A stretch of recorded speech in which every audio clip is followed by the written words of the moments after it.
Why the hell is the CEO's espresso machine hissing like Satan's humidifier again? I muttered, crawling behind the server rack with a flashlight in my mouth and a 2-day-old banana in my pocket.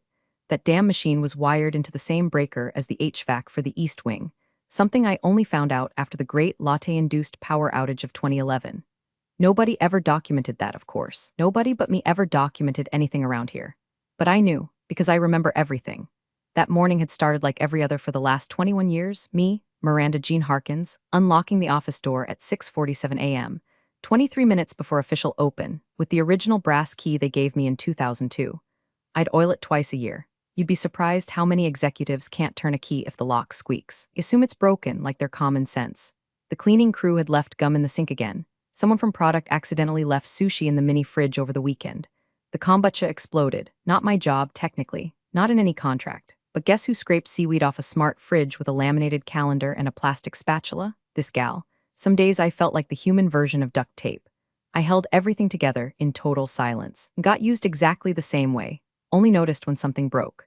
The CEO thought I was still reception, even though my business card said facilities and ops manager, and my inbox had 3,200 unread urgent emails from people who couldn't change a toner cartridge to save their crypto-obsessed lives.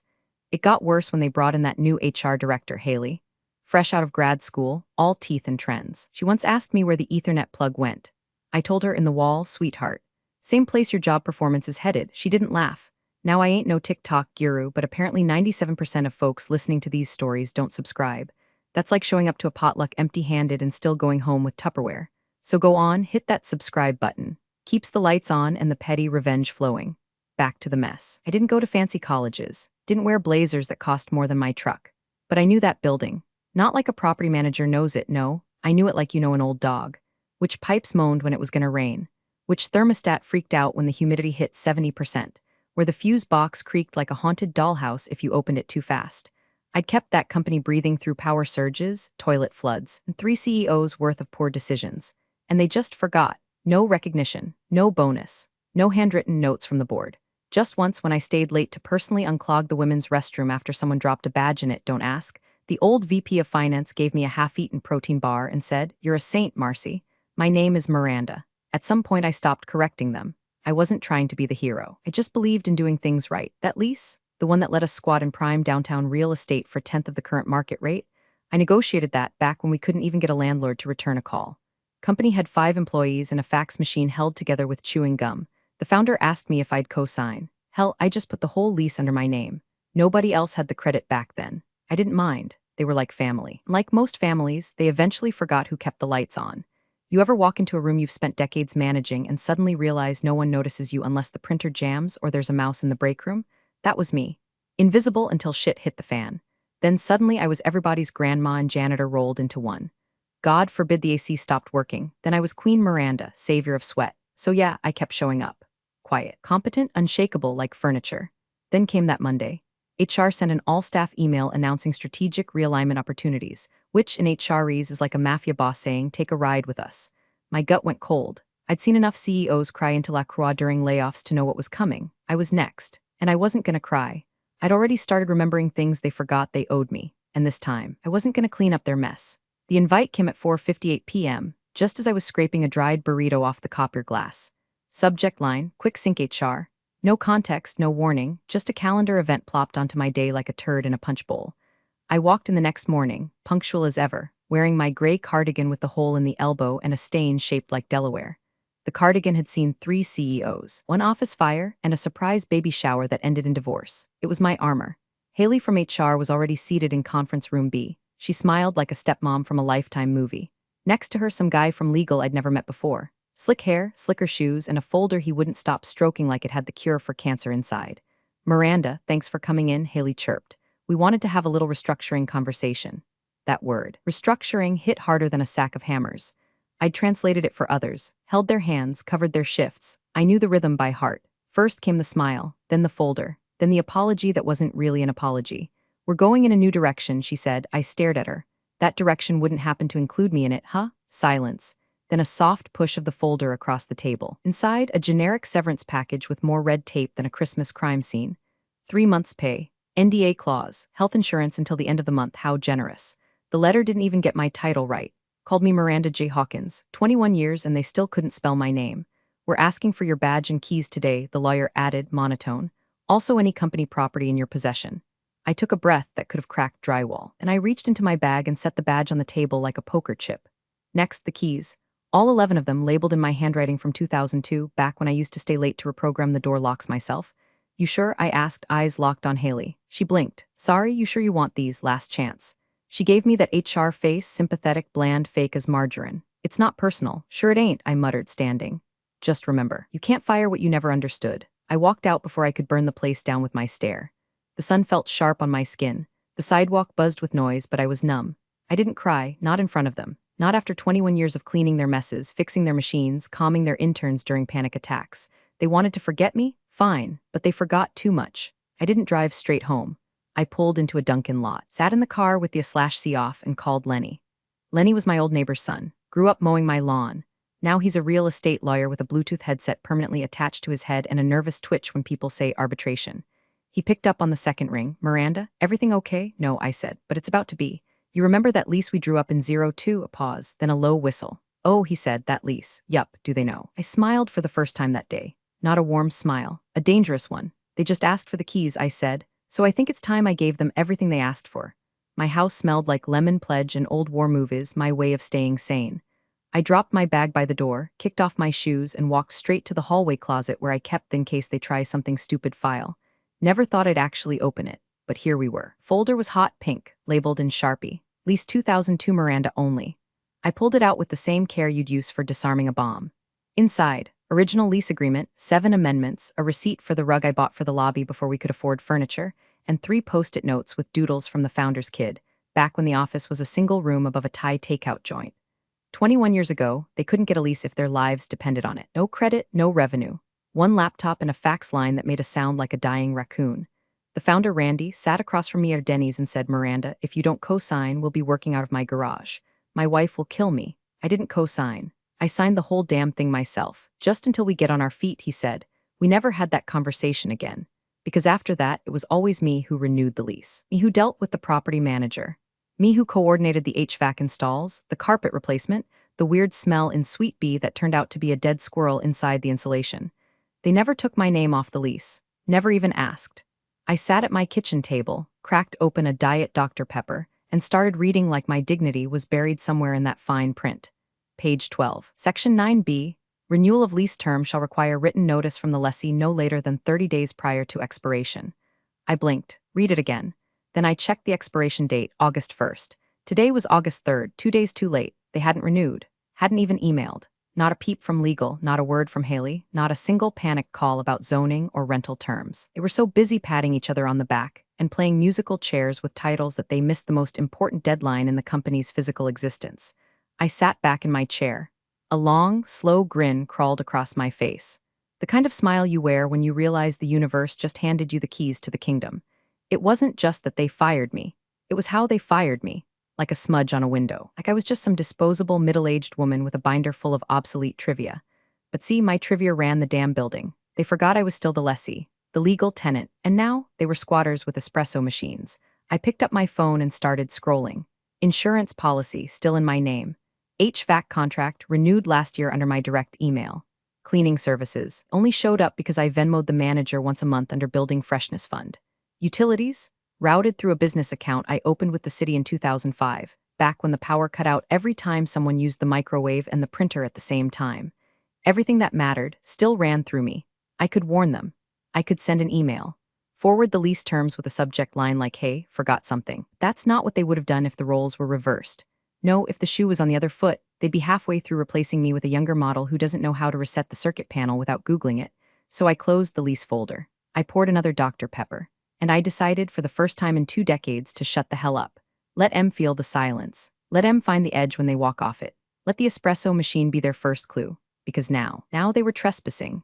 And I had the paperwork to prove it. I wore my church shoes to the meeting with the property manager. Not because I needed to look fancy, but because they made a louder noise when I walked across marble floors. I wanted the world to hear me coming. Thomas, the property manager, looked up from his monitor when I walked into his office on the 4th floor. He was the kind of man who always smelled like copper toner and had 17 different highlighters on his desk for no goddamn reason. Miranda, he said, surprised. Didn't think I'd see you back here. I smiled. Let's just say I'm here in a legacy capacity. He tilted his head like a confused golden retriever. I sat down, pulled out my folder, and handed him the lease packet, original, amendments, all still pristine, right down to the one sticky note where the founder doodled a flying burrito during our 2009 renewal meeting. I want to confirm something, I said.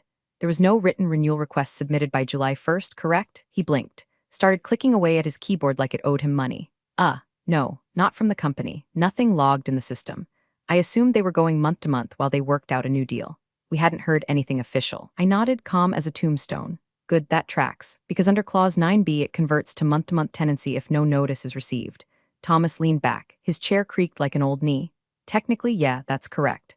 I pulled another paper from my bag, slow and deliberate. It was crisp, thick stock, gold-embossed letterhead. I'd like to formally notify you of a lease termination, effective in 30 days. His eyebrows shot up so high I thought they'd file for workers' comp. Wait, you're terminating it? Yup. As the lessee of record, they missed the renewal window, and I've already lined up a replacement tenant. He swallowed hard. Do they know? They will. The new tenant was a wellness startup called Bloom Pulse, all green juice and artisanal air purifiers. Young, loaded with investor money, and desperate for downtown square footage to install their Himalayan salt wall and kombucha taps. I met the founder at a farmer's market last year while buying beets. She offered 3 times what the current lease was worth. Thomas ran a hand through his thinning hair. This is gonna be messy. Messy, I said, standing, was what they gave me after 2 decades of loyalty. I left before he could ask more questions. Back home, I opened a fresh legal document on my laptop and filled in the blanks. Plaintiff, Miranda Jean Harkins. Defendant, current occupant, Suite 201 to 221. Reason for eviction, failure to renew lease, material breach, and subletting without notification. I'd found out they rented a back office to some crypto consultant without ever telling me. Another little oversight. I filed it online through the county portal, paid extra to expedite. The confirmation email hit my inbox with a delightful ding that made me feel younger than Botox ever could. Then, like clockwork, HR emailed me. Subject, request confirmation of returned property. Dear Miranda, hope you're doing well. We're reaching out to confirm you've returned all company property, including documentation, keys, badges, and other physical or digital assets belonging to company name. Please respond to confirm completion. Best, Haley. I didn't hesitate. I clicked reply all because I knew Haley liked to CC half the damn company to make herself look busy. My response? Yes, including the ones you forgot I had. I hit send and leaned back in my chair. The building meant something to me once. I'd seen it grow from drywall and Ethernet spaghetti into something shiny and polished. I'd eaten more lunches at that front desk than in my own kitchen. Laughed with interns. Cried when I lost my dog and someone left me flowers on the break room table. But love has limits, and mine ran out 2 days after they slid that folder across the table. I wasn't just getting even, I was reclaiming everything. 2 mornings later, I stood in my sunroom, watering my peace lily with one hand and holding the certified letter in the other. Heavy envelope, real ink signature, stamped with county court markings and everything. Plaintiff, Miranda Jean Harkins. Defendant, company name Atten, occupant Suite 201-221. Subject, notice of termination and demand to vacate premises. My name in bold right at the top. It felt surreal, like seeing your own obituary while sipping coffee. Except instead of death, it was resurrection. A resurrection in sweatpants and orthopedic slippers, but still. Across town, the same envelope landed in reception around 9:13 a.m. The property manager sent it priority mail and emailed a copy just to be sure. Standard procedure, 30-day notice. Tenant has failed to renew. New occupancy scheduled. Kindly vacate or respond through legal channels. Problem was, the receptionist that day was a temp. Name tag said Amber in pink glitter pen. Probably thought it was spam. She chucked it in the recycling bin between a box of expired kind bars and a broken laminator. Meanwhile, upstairs in the executive lounge, the leadership team was busy spit-shining their egos. IPO talks, branding refreshes. One of them was giving a presentation about disrupting verticals, whatever the hell that meant. I'd seen the slide deck on LinkedIn later. It had a stock photo of a woman laughing while eating salad and pointing at a whiteboard. Groundbreaking stuff. They were too busy swimming in their own ambition soup to notice the tide pulling out. I sat on my couch, rereading the notice, not because I doubted the legality. Lenny made sure it was airtight. I just needed to feel it, the weight, the consequence. This wasn't just some HR slap fight anymore. This was a time bomb wrapped in bureaucracy and tied with a red tape bow. And I'd lit the fuse. There was a moment, maybe 20 seconds, where guilt tried to wiggle its way. That building had been my second home. I'd bandaged its cracks, soothed its moans, kept it warm and humming. I'd seen weddings announced in that office. Babies born. Affairs bloom and implode with equal force.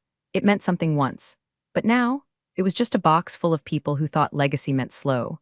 So I folded the notice back into the envelope and slid it into my filing cabinet, right behind my divorce papers and 2 unpaid parking tickets I was saving for sport. That's when my phone buzzed. Dan, facilities guy, hey, you okay? Something's weird around here. Front desk got a court notice, but nobody's talking. Place feels off. Dan was one of the good ones, quiet guy, knew how to replace a fluorescent ballast without whining about it. Once helped me chase a possum out of the break room ceiling tiles. I almost replied with I'm fine. That felt dishonest. So I sent me, I'm more than okay, Dan, I'm just finally being seen. He didn't reply right away, probably still digesting whatever gossip was brewing. I imagined the confusion. The execs assuming the letter was a mistake, or a prank, or maybe they'd blame a vendor. They were good at that, outsourcing accountability like it was janitorial service. But the fuse was burning. And I'd already lined up the matchbox, gasoline, and fire extinguisher just far enough away that they'd never reach it in time. The conference room at Lenny's firm smelled like burnt coffee and laminated ambition. Fake plants in every corner. One of those motivational posters that says success over a picture of a mountain climber about to die. Lenny sat across from me in a blue pinstripe suit that made him look like a nervous ventriloquist dummy, but his hands were steady as he slid the final lease transfer document across the table. All you gotta do is sign right there under outgoing lessee, and again on page 4 under authorizing party. He hesitated, pen in hand. You still good with this? I looked down at the paper. Crisp, clinical, cold as Haley's smile. Incoming tenant, Bloom Pulse Inc. Effective date, August 31st, 12 o'clock p.m. sharp. Terms, $12,800/month. Triple net. 5-year contract. Signature line, Miranda Jean Harkins. I picked up the pen. No second thoughts? Lenny asked. Only that I didn't do this sooner. The pen scraped across the page like a guillotine blade. And just like that, 21 years of institutional memory transferred to a kombucha empire with a Pinterest mood board. Lenny sighed. I'll submit this to the property manager this afternoon. Judge already approved the eviction. You'll get notice of posting within 48 hours. I raised an eyebrow. They'll get 48 hours to vacate? He nodded. From the moment the notice hits the door, no appeal, no wiggle room. They missed the renewal window, sublet illegally, and didn't respond to termination paperwork. You handed them the rope. They built the gallows. I left the office with a copy of the signed documents tucked neatly in a manila folder labeled closure. Not revenge, not get even, just closure, because that's what this was now. A clean, surgical ending to 2 decades of being invisible while holding up the ceiling. Later that evening, I got in my car and drove downtown. The city looked different at night, shinier, colder, like everything had been dipped in chrome and regret. I parked across the street from the building and killed the engine. Left the headlights off, just watched. The lights were still on in the executive suites, probably burning through a few $1,000 in overtime pay and catered sushi. Haley was probably prepping another internal culture slideshow. The CEO was probably somewhere in the corner practicing his investor pitch in the mirror with a scotch in one hand and a lie in the other. I sipped my gas station coffee and rolled down the window. The building stood there, clueless, silent, lit up like Christmas Eve and just as blind to what was coming. That same building that once felt like mine, now a stranger. I looked up at Suite 221, the corner office, my old desk, now occupied by some project manager who thinks HVAC stands for happy vibes and coffee. I smiled, not out of malice, not even joy. It was the smile of a woman watching a freight train inch toward a man who's too busy texting to hear it coming. They had no idea that tomorrow morning, County Marshal would be taping a fluorescent orange notice to their glass doors. That in 48 hours, every whiteboard brainstorm, every yoga ball chair, every beanbag in the innovation zone would be loaded into a moving truck with Bloom Pulse waiting behind them, cash in hand and incense ready. I sat there until the lights started to flicker off. Then I drove home. Window down, wind in my hair, manila folder on the passenger seat, and a kind of peace I hadn't felt since 2003, right around the time I learned that gratitude has an expiration date, but leverage? Leverage stays fresh forever. At exactly 8:03 a.m., Haley strolled into the building like a smug Macy's mannequin, almond milk latte in hand, beige pumps clicking like an applause track only she could hear. She paused by the front desk and gave the temp receptionist a chipper. A cast smile. Any messages? She chirped. Amber blinked. Yeah, something weird on the CEO's door. Haley rolled her eyes. Probably assumed it was another passive-aggressive sticky note from IT. Last week, they taped a meme of Danny DeVito under the thermostat after someone cranked it to 82 degrees. By 8:07, she was on the second floor. By 8:08, she was standing in front of the CEO's office with her jaw unhinged like a python at a barbecue. Fluorescent orange eviction notice. Laminated, zip-tied to the handle. Signed, sealed, and served. Notice to vacate property in breach of lease. 48 hours. She pulled out her phone, fingers shaking like she'd just overdosed on oat milk. Dialed building security. Tried to peel the notice off the glass, but it held fast like judgment. By 8:30, the CEO arrived. Unshaven. Bluetooth in one ear. Probably thought he was walking into another Crush the Quarter morning. Instead, he found Haley pacing, the entire marketing team rubbernecking, and a legal document zip-tied to his door like a game over screen. He yanked it, read it, blinked once, then again. By 9:02 his phone rang. It was Thomas, the property manager. "Mr. Altman," Thomas said, calm and corporate. "This is to confirm enforcement of lease termination. We were notified via certified mail and email over 2 weeks ago. We received no response. We assumed your silence was intentional." "Intentional?" Altman barked, of course. "Who would ignore a 30-day legal notice unless they meant to?" Thomas said. The smirk in his voice was audible. By 9:10, panic set in. Execs started trickling into the office one by one, each reacting to the neon paper like it was a live grenade. HR pulled together an emergency meeting in the glass conference room, where transparency was more literal than metaphorical. They closed the blinds halfway, then realized too late that they didn't reach the bottom of the glass. The whole floor watched their meltdown like it was reality TV. By 10:15, someone finally figured out who the plaintiff was.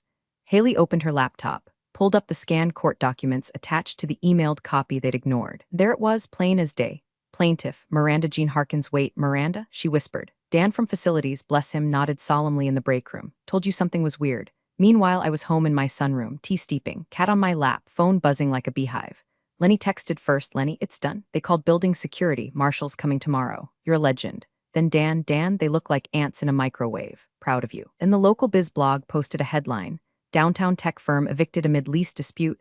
Insider hints at mismanagement meltdown." The article didn't name me directly, but the comments section filled in the blanks. Someone uploaded a grainy photo of the eviction notice. Another chimed in, "Wasn't their office manager there like 20 years? Someone else replied, "Bet she knew where all the bodies were buried."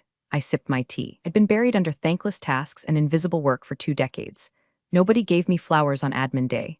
Nobody noticed when I stayed until 9 p.m. rebooting the router with a ballpoint pen. But they were noticing now. They just didn't know this wasn't even the final act. Not yet. The call came in at 7:42 p.m. I was midway through organizing my spice rack, alphabetical, of course. A woman needs order somewhere in this godless world. And the screen lit up with a name I hadn't seen since the day he forgot mine at the Christmas party. "Altman, Nathan's CEO." I let it ring twice. 3 times, picked up on the 4th, Miranda speaking. He didn't waste time. "What the hell is going on? You can't do this." He roared, voice cracking like a teenager caught with a vape pen. I put him on speaker, poured myself a glass of wine, and leaned against the counter like I was settling in for my favorite sitcom. "'Cause really, I absolutely can," I said, calm as fresh snow. "And I did read your lease. You're evicting an entire company. Do you have any idea what this looks like?" The board's freaking out. "We've got press circling like vultures. Our investors." I cut him off with a sigh. "Nathan, let me stop you right there. You fired the person who held the keys. All of them: building, legal, operational, memory. You didn't even ask who signed the lease. We assumed it was." "That's the problem," I said. "You assumed. About everything, about me, about the company, about what I was worth." There was silence on the other end, a wheezing breath. Probably his blood pressure climbing Mount Stupid. "You blindsided us," he said, trying to pivot into the role of victim. "No," I corrected. "I responded to being blindsided. Difference is I came prepared. I opened my email client, drafted a new message to CEO at and CC'd legal at, Haley HR at, and just for spice, facilities at, Dan deserved the show. Subject line: company property, as requested body. Attached is the complete original lease agreement, including all amendments, rider clauses, and the subletting violations you failed to disclose. As you requested confirmation that I returned all company documents, consider this fulfillment of that request. Attachment: lease termination MJH signed PDF. I hit send while Altman was still breathing heavily into the receiver. "You think this doesn't come back on you?" He finally snarled. "The board is going to, oh, they'll do what they always do," I said, swirling my wine. "Protect themselves. Maybe toss you to the wolves if they're hungry enough. But they won't call me because I have the paperwork. And Bloom Pulse has already wired the first 2 months' rent." That shut him up. I continued, and just to clarify, I didn't sell the company out. I just stopped carrying it on my back. The line stayed quiet for a few beats, then disconnected. I exhaled, didn't smile, didn't smirk. Just stood there, feeling the weight of years slide off my shoulders like old paint during a thunderstorm. The building's new tenants were scheduled to begin moving in the following Monday. Bloom Pulse had a welcome banner printed and everything: "Your vibe starts here." Not exactly my aesthetic, but they paid on time and knew how to read a lease. Meanwhile, the old crew was scrambling to find a temporary space that wasn't a strip mall conference room or the CEO's overpriced condo with no working Wi-Fi. I raised my glass to the empty kitchen. To endings, to leverage, to being underestimated until it was too damn late. They wanted company property returned. I just gave it back with interest. By Friday morning, the company was in full panic buy mode, throwing Hail Marys at every commercial landlord in a 10-mile radius. Rumor had it, they even tried to bribe Thomas, the property manager, with concert tickets and promises of reputation management opportunities. One of the execs supposedly offered him a founding wellness partnership, whatever that horseshit means. Too little, too late. The lease with Bloom Pulse was already inked, notarized, and framed in their founder's new office, Suite 221. She was already picking out the wallpaper, something with eucalyptus leaves and affirmations. The tech company, meanwhile, was evicted like a frat house that forgot to pay rent for a semester. Monday morning hit like a piano dropped from the 10th floor. I sat on my porch with a mug of black coffee and an old portable radio playing classic rock while the chaos unfolded 4 blocks away. The sky was blue. The birds were singing. Down on 6th Street, the former darlings of downtown were wheeling out Herman Miller chairs and half-empty Keurig pods into a rented U-Haul with one missing taillight. Haley wore sunglasses the size of her ego and barked into her phone like she was negotiating peace in the Middle East. Someone had taped a piece of printer paper to the truck reading strategic relocation. Nice try. A crowd gathered. People filmed. Then came the chair. Altman, tan suit, sweat stains. Red-faced, lost it completely. A folding chair flew from his hands and smacked the side of the U-Haul with a hollow clang that echoed off the buildings like a sad cymbal. Someone posted the video with the caption, "When your office karma hits back harder than your IPO plans." 3 hours later, it hit the front page of Tech Slam, then Fail Whale, and finally Cringe Bay. The comments were brutal. Did they evict him or unplug his ego? Chair toss equals leadership under pressure. Can someone tell him throwing furniture won't change zoning laws? Back at home, I got a knock on the door. It was a courier holding a basket wrapped in cellophane, organic fruit, lavender tea, a tiny jar of turmeric gummies. On top, a note in loopy handwriting, "Miranda, thanks for the space." And the story, "We'll take good care of it." The Bloom Pulse team, I laughed. A real one, deep from the belly. First time in a long while. I placed the basket on the kitchen counter, poured myself a glass of sangria, and walked to the hallway. There, on the wall next to my family photos and my framed first paycheck from 1981, hung a small brass hook. I reached into the drawer and pulled out the one thing I'd saved. No plaque, no fanfare, just metal and memory. The original office key. I hung it like a trophy, not because it unlocked anything now, but because once it opened everything.